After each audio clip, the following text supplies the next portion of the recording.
ఓ రకంగా తను ఏదైతే నమ్ముకున్నటువంటి గ్రామం పుట్టిన గ్రామానికి న్యాయం చేయాలి అంటే ఏదో సాధారణంగా ఇలాంటి సినిమాలు చాలా తక్కువగా వస్తుంటాయి, అరుదుగా వస్తుంటాయి. ఎందుకంటే ఎందుకంటే ఒక మనం పుట్టినటువంటి గ్రామానికి ఏదో చేయాలన్న తపన.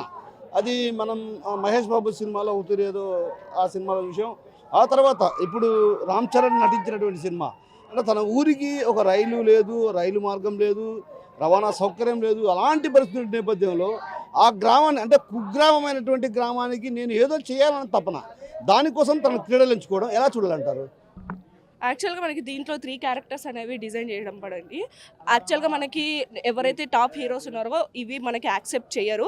బట్ లాస్ట్లో ఏదైతే మీకు అది సస్పెన్స్ ఉందన్నమాట, ఎవరైతే ఇక్కడ మూవీ చూడట్లేదో అది నేను రివీల్ చేయాలనుకోవట్లేదు. సో మీరు లోపలికి వెళ్ళి ఏదైతే చూస్తారో అది 100% సినిమాకి ఖచ్చితంగా అవసరం.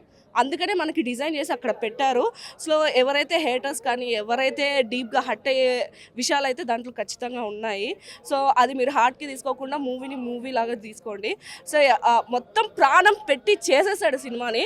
సో ఏదైతే మనకి ఆడియో ఫంక్షన్లో కానీ ప్రీ రిలీజ్ ఈవెంట్లో కానీ మొత్తం చెప్పాడో పెద్దిగాడు గురించి యాస్టీస్ అలానే దింపాడు మూవీని.